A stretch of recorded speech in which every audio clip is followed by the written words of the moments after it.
Pendidikan merupakan hal terpenting bagi setiap individu karena pendidikan merupakan aset bagi generasi emas untuk menapak masa depan. Pemirsa, saat ini saya berada di SMP Katolik Villanova, di mana sekolah ini merupakan sekolah yang berpola asrama. Seperti apa pendidikan yang ada di SMP Katolik Villanova, Manokwari, Papua Barat? Terus ikuti saya.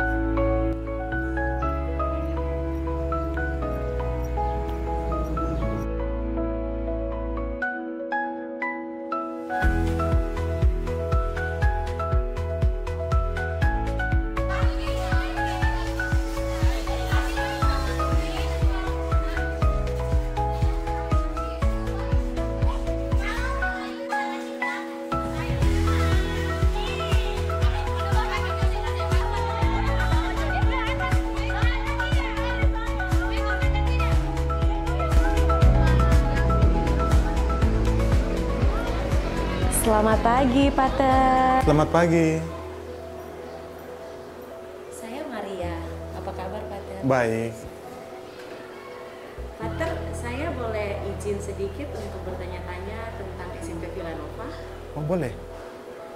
Kalau gitu kita boleh jalan-jalan keliling sekolah ya, Pater? Baik, nanti kita sambil jalan, saya akan memberikan informasi soal bagaimana sistem pendidikan yang ada di sekolah ini.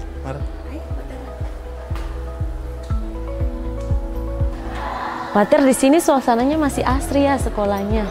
Iya, di sini masih asri. Kebetulan pas sekolah kami ini letaknya di bawah kaki gunung. Lalu kami juga berusaha untuk menanam pepohonan untuk membuat kayak semacam penghijauan di sini di sekolah. Lalu luas area sekolah kami itu udah 7 hektar. Cukup sampai luas ya? Iya, sampai di sana ya? sana, di belakang gunung itu. Oh iya, Pater, sistem pendidikannya di SMP Katolik seperti apa?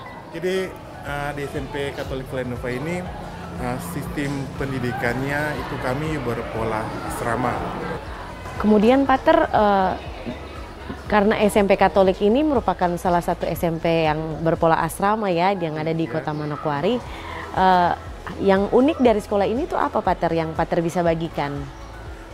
Saya jadi kepala sekolah di sini baru bulan Mei kemarin saya datang untuk menggantikan almarhum yang sudah Pater yang sudah almarhum. Yang unik di sini adalah siswa saya itu mereka datang dari berbagai penjuru di Papua.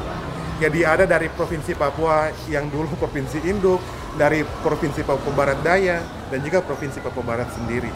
Jadi ada datang dari Wamena, dari Timika, dari Manokwari, Bintuni, Tambrau, Maibrat, gitu. Jadi uniknya tuh mereka datang dari berbagai tempat, lalu kayak dikumpulkan di suatu rumah di asrama, dan mereka bukan diwajibkan, tapi diharapkan bisa hidup bersama. Berapa guru yang ada di sini, Pater? Saya punya ada 18 guru, terbagi satu mata pelajaran itu 2 guru yang menghandle. Kebetulan ruangan kelas saya sekarang itu ada 12, 5 kelas 7, ada 4 kelas 8 dan 3 kelas 9. Dan untuk 18 guru saya rasa cukup untuk membantu anak-anak ini mengembangkan potensi diri mereka. Untuk jumlah siswa sendiri berapa, Pater? Sampai saat ini ditambah dengan yang kemarin kelas 7 baru masuk, saya mempunyai 345 siswa. Oke, Pater. Pater, terima kasih ya. Saya mau berkunjung dulu ke tempat yang lain, ke lab dan lainnya. Baik, terima kasih banyak. Oke, Pater. Ya. Sampai jumpa, Pater. Ya. Pemirsa, untuk mengetahui lebih lanjut mengenai awal berdirinya SMP Katolik Villanova, saya akan bertemu langsung dan berbincang dengan Pater Markus, yang merupakan Ketua Yayasan Ordo Santo.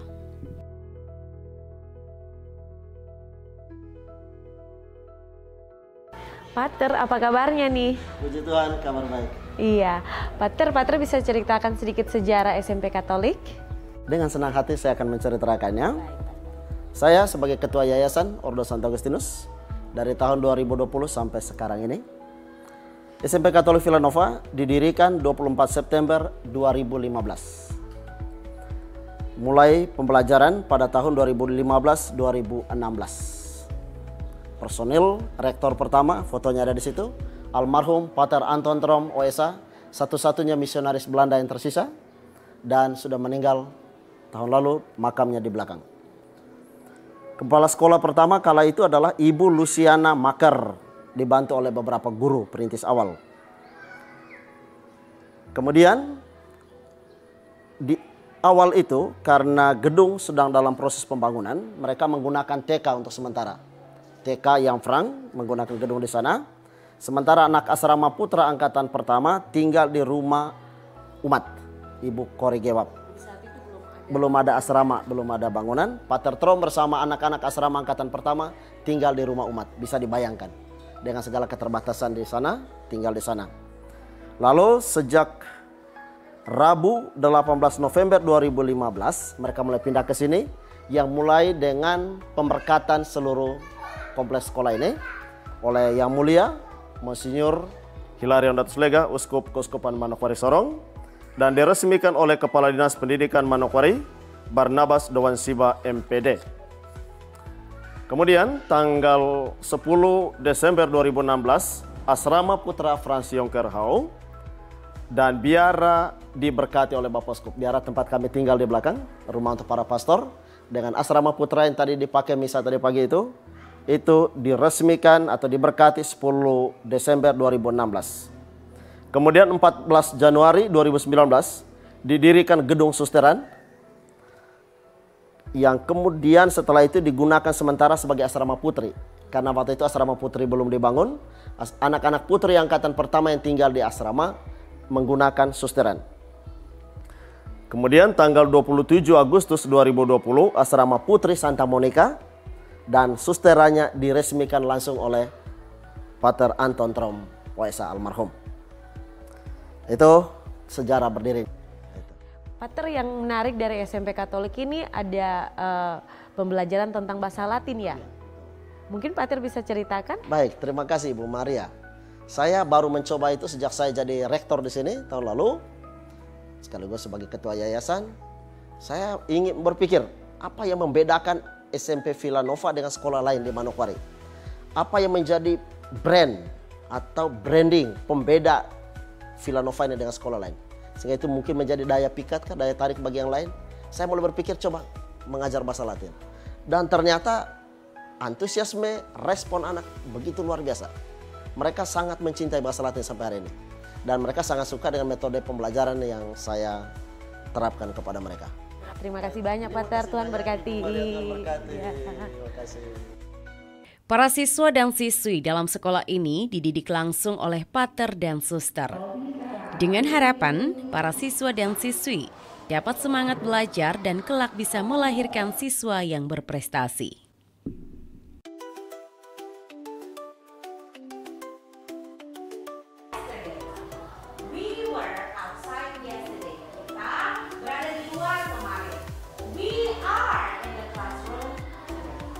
Selamat pagi Bu.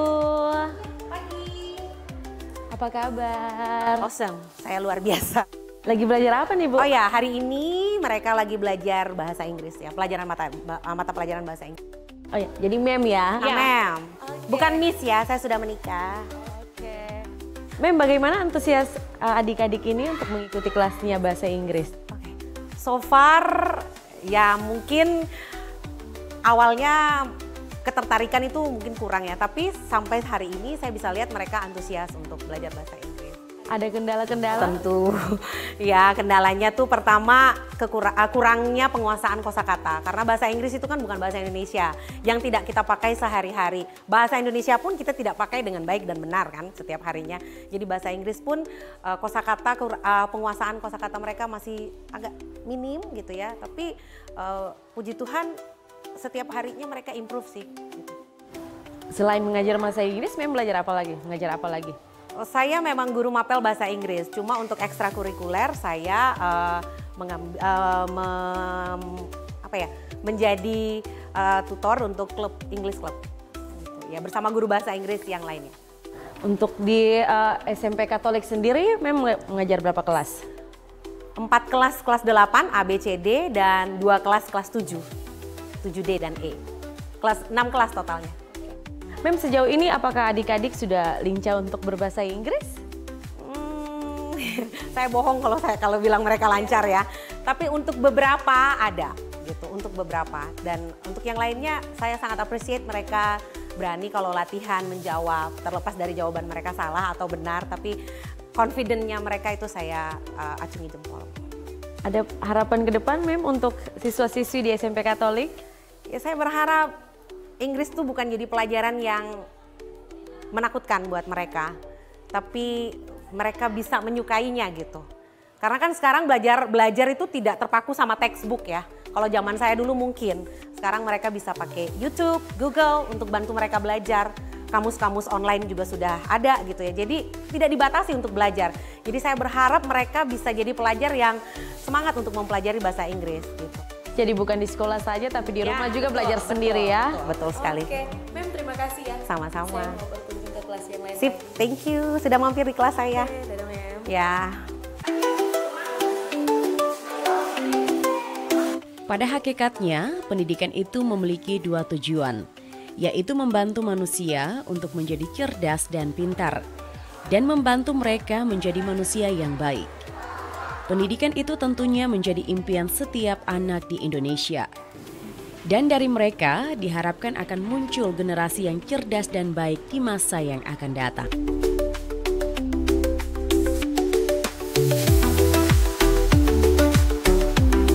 Selamat pagi, Ibu. Apa kabarnya? Puji Tuhan, baik selalu. Kelas apa ini? Karena hari ini pertemuannya ada tentang praktek bagaimana mengidentifikasi tanaman. Salah satunya tumbuhan makhluk hidup yaitu tanaman bunga kembang sepatu. Oke. Kalau mau pembahasan tentang praktek, pastinya setelah teori baru praktek. Nah, di sini biasanya praktek itu ada tentang kita dapat melihat, siswa-siswa dapat mengetahui bagaimana tumbuhan lumut atau tumbuhan paku untuk mengetahui bagaimana spora yang terdapat pada tumbuhan paku. Yang berikut, salah satu contohnya kayak hari ini ada media yang kita gunakan. Yang pertama ada kaca pembesar untuk dapat bisa melihat bagaimana serbuk sari atau benang sari yang terdapat pada bunga kembang sepatu gitu. Atau mungkin bisa biasa mereka kelas 7 atau kelas 8, kelas 9 biasanya mereka praktek, bisa juga dapat melihat bagaimana anatomi pada manusia atau struktur tubuh pada organ manusia, seperti begitu. Baik, Ibu, terima kasih. Saya mau berkunjung ke kelas lain lagi. Ya, baik, Baik, sama-sama. selamat pagi.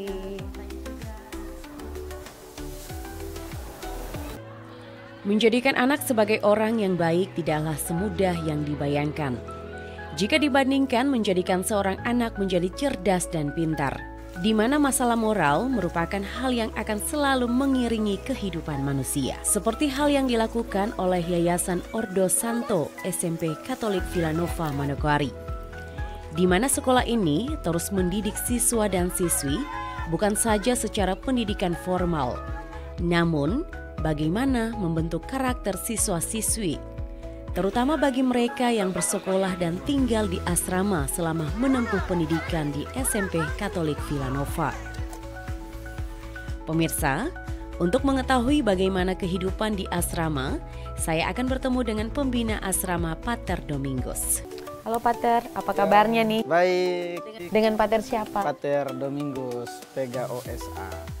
Baik, Pater terkait dengan kehidupan siswa di asrama, mungkin Pater bisa ceritakan sedikit untuk kehidupan siswa di asrama SMP Villanova. Nah, dalam proses pembinaan di kehidupan berasrama, di sini ada 5 unsur yang saya sebagai Bapak asrama terapkan untuk mereka dalam proses pendampingan untuk mereka. Yang pertama itu tentang spiritual. Itu hal pertama yang saya dampingi mereka di sini. Hal spiritual itu proses pendampingan dalam kegiatan-kegiatan seperti peribadatan, atau kami biasa orang Katolik bilang misa pagi, itu diwajibkan untuk seluruh penghuni asrama. Lalu kemudian ada pendalaman kitab suci. Kalau di bulan kitab suci seperti bulan September ini kita ada buat pendalaman kitab suci. Lalu kemudian ada doa rosario. Itu selain dari 2 bulan Mei dan Oktober, kita juga ada kegiatan doa rosario di setiap hari Sabtu ya, untuk membantu meningkatkan spiritualitas mereka. Dengan kegiatan-kegiatan kerohanian lainnya ya, seperti membaca kitab suci ya, mendalami kitab suci, terus kemudian ada rekoleksi 3 bulanan. Tapi itu baru selama 1 tahun kebelakangan ini baru 1 kali kita buat rekoleksi karena memang waktu terlalu, saya juga kadang-kadang sibuk jalan keluar sehingga kegiatan yang sudah tercatat, sudah terjadwal bisa mundur. Itu untuk kegiatan kerohanian ya, untuk spiritual. Lalu kemudian untuk kepribadian yang kedua. Pertama spiritual, yang kedua itu kepribadian mereka. Saya punya kegiatan di sini untuk mendampingi mereka dalam kepribadian, untuk membentuk kepribadian mereka itu dari hal-hal kecil sebenarnya. Ya, dari kerja misalnya, kasih mereka tanggung jawab. Nah, di sini kita punya yang namanya ada struktur asrama. Nah, itu salah satu contoh di mana saya ingin membuat mereka tahu berorganisasi misalnya. Lalu kemudian mendampingi mereka untuk kepemimpinan, ya, lalu tanggung jawab ada di situ dengan memberikan mereka tugas. Jadi setiap seksi-seksi yang ada di dalam asrama, ya, dalam kepengurusan asrama itu semua berperan. Nah, jadi ada yang seksi kerja bakti, dia punya urusannya untuk membagi teman-temannya untuk kerja bakti. Nah, di situ saya ingin memberikan mereka suatu pelajaran penting tentang bagaimana itu kepribadian mereka, tentang tanggung jawab, tentang sopan santun, tentang banyak hal dari kegiatan-kegiatan harian di asrama. Oke, terima kasih Pater untuk informasinya. Saya mau berkunjung ke asrama Putri lagi. Terima kasih Pater. Hal yang sama juga dilakukan oleh asrama Putri SMP Katolik Villanova yang dididik langsung oleh suster. Keluarga, ya keluarga baru yang para siswa-siswi ini dapatkan ketika mereka bersekolah di sini.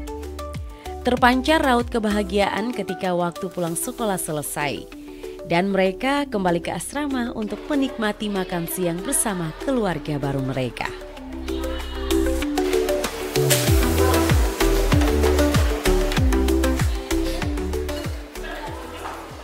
Halo suster, Halo. apa kabar? Dengan Kabar suster baik. siapa ini? Dengan suster Merian, OSA. Suster, mungkin suster bisa ceritakan atau bagikan sedikit cerita tentang kehidupan asrama Putri di SMP Villanova ini. Ada berapa siswi yang tinggal di asrama Putri ini? Terima kasih. Di asrama SMP Villanova ini ada anak putri berjumlah 105 orang. Aktivitas sehari-hari mereka di asrama bangun pagi jam 4, terus ada yang tugas masak, dan juga 5:30 mereka pergi misa di sebelah bersama dengan anak asrama putra, dan juga ada mereka pater sama suster juga dengan frater bruder di sebelah. Di sini berapa suster yang bertugas? Ini ada 2 suster yang bertugas di asrama sini, tapi suster yang satu dia di sekolah, dia bantu juga di asrama, bantu saya karena hanya kami berdua, jadi kami bergantian menjaga anak.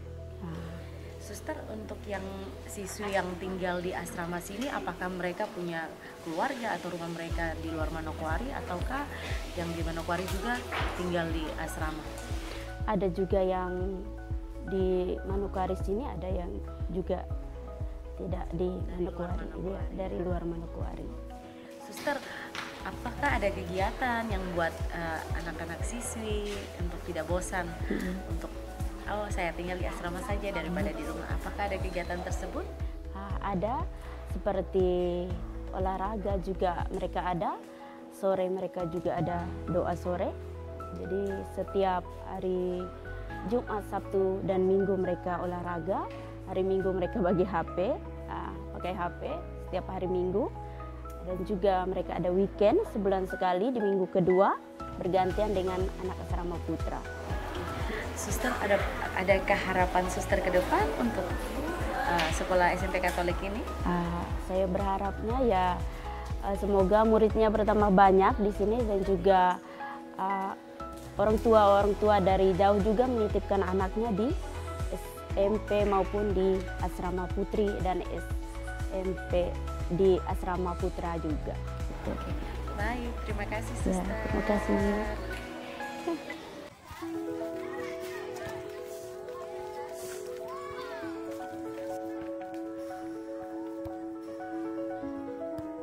Bersekolah dan memilih tinggal di asrama bukanlah hal yang mudah dilakukan oleh para remaja belia masa kini. Karena banyak aturan yang berlaku dan banyak batasan-batasan yang harus diikuti oleh para siswa dan siswi. Namun dengan tekad dan semangat serta kemauan dari para remaja inilah yang membawa mereka memilih SMP Katolik Villanova sebagai ibu yang mengasuh karakter, tabiat, dan wawasan untuk menggapai masa depan mereka. Pemirsa, untuk mengetahui bagaimana kehidupan siswa di asrama, saya akan bertemu dengan salah satu siswa putra asli Papua. Halo Hendrik, apa kabar? Baik. Hendrik, kakak boleh ya tanya-tanya sedikit? Kenapa Hendrik mau sekolah di sekolah asrama dan mau tinggal di asrama? Saya mau sekolah di sekolah asrama terus mau tinggal di asrama itu karena saya ingin belajar jauh dari orang tua, terus mandiri, terus belajar hidup bersama. Oke. Waktu Hendrik tinggal di asrama itu aktivitas apa yang Hendrik lakukan? Jadi aktivitas kami di asrama tuh pertama kami bangun pagi. Kami bangun pagi tuh pada jam 4.00 itu kami semua mandi. Selesai mandi kami semua pergi ke lemari masing-masing, ganti baju seragam, terus kita bereskan kita punya tempat tidur masing-masing. Kita duduk menunggu waktu yang sudah ditentukan untuk misa di dalam, baru kita semua masuk. Nah, sehabis misa kita semua ambil peralatan makan lalu persiapan sarapan. Jam berapa itu? Sarapannya tuh biasanya kalau selesai misa jam 6.00. Sarapannya tuh bisa jam 6.05, itu semua sudah di dalam. Itu nanti kita doa bersama, sehabis doa bersama kita semua makan sampai semuanya sudah habiskan makanan mereka, kita doa sehabis makan, habis itu masuk persiapan alat untuk sekolah, lalu kita pergi ke sekolah. Nah, kita sekolah sampai kalau jam hari Senin tuh sampai hari Selasa tuh biasanya pulang pukul 1.20, sedangkan hari-hari lain tuh jam 12.45. Oke, Hendrik punya cita-citanya ke depan mau jadi apa? Nah, saya punya cita-cita tuh mau jadi dokter. Saya mau jadi dokter yang baik, bisa melayani masyarakat untuk ke depan. Hendrik punya cita-cita tidak jadi pater? Kalau pribadi saya sih Kristen Protestan sih. Oh ya.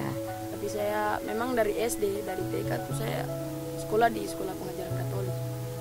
Jadi saya sudah diajarkan tata dan ibadah dalam Katolik. Jadi saya sudah masuk.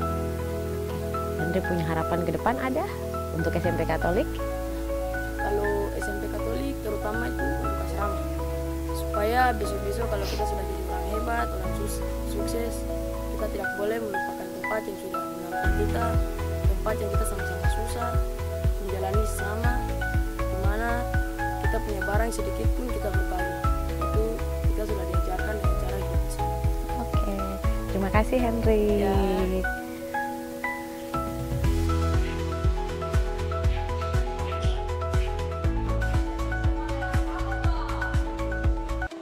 Pemirsa, tak hanya Hendrik yang begitu antusias bersekolah di SMP Katolik Villanova. Namun, ada juga salah seorang siswi putri asli Papua yang sangat bangga sekali menempuh pendidikan di sini. Ya, dia adalah Yolsapina Doansiba. Hai Yolsa, apa kabar? Hai, baik kok. Yolsa, ini kakak mau tanya nih, kenapa Yolsa memilih untuk bersekolah di SMP Katolik Villanova? Luar biasanya di sini karena ada bahasa Latinnya. Mungkin beberapa sekolah di sini, terkhususnya di Manokwari, mungkin belum menggunakan bahasa ini untuk diajarkan. Bahasa Latin. Ya, tapi di sini kita sudah diajarkan menggunakan bahasa ini. Jadi dapat melatih kita untuk mempunyai bahasa yang dapat baru supaya kita bisa mengajarkan ke orang-orang lain yang membutuhkan bahasa ini. Begitu. Lalu soal pembelajaran, guru-gurunya tuh sangat terbuka. Mereka selalu menginginkan kita untuk bertanya hal materi-materi yang mereka jelaskan. Sehingga saat diterangkan kita dapat mengerti dengan baik, sehingga kalau saat ulangan atau apa, kita dapat dengan baik untuk dapat memahami materi-materi itu dengan sangat baik, sehingga kalau nanti ditanya atau di apa, kita dapat pengetahuan yang baru karena guru-guru dengan sangat baik untuk membuka untuk harus kita bertanya apabila materi itu tidak tahu. Lalu di sini juga guru-guru tuh menyuruh kita untuk harus terbuka dengan pendapat kita apabila kalau dalam salah pengajaran atau mungkin salah dalam mendidiknya, guru membuka kita untuk harus lebih baik untuk kita dapat memberanikan diri. Lalu di sini juga kita karena sekolah Katolik ya, jadi kita pater maupun suster pun juga mengajarkan kita di sini. Jadi di sini tuh bukan hanya kepintaran yang diutamakan, tapi harus kesopan santunan yang harus diutamakan. Iya, keimanan, karena di sini adalah sekolah Katolik.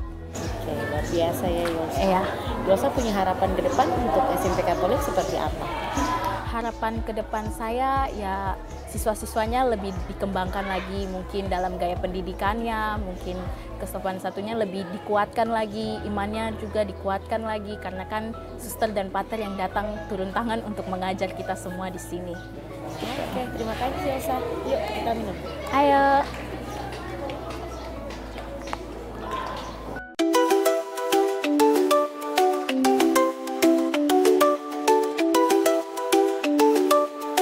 Pada dasarnya, pendidikan itu dapat didefinisikan sebagai segala usaha yang dilakukan untuk mempengaruhi karakter siswa. Pendidikan karakter ini diarahkan untuk memberikan tekanan pada nilai-nilai tertentu seperti rasa hormat, tanggung jawab, jujur, peduli, dan adil, dan membantu siswa untuk memahami, memperhatikan, dan melakukan nilai-nilai tersebut dalam kehidupan mereka.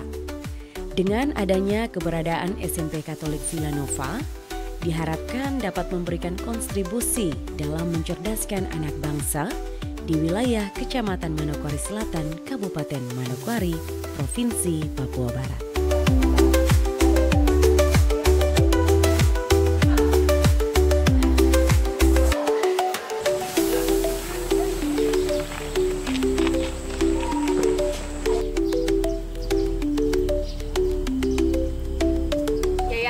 Ordo Santo Agustinus SMP Katolik Villanova bukan hanya mengutamakan pendidikan secara formal, tetapi bagaimana membentuk karakter dan spiritual siswa agar dapat bertakwa kepada Tuhan Yang Maha Esa. Saya Maria Talim Bekas, sampai jumpa pada bingkai pendidikan selanjutnya.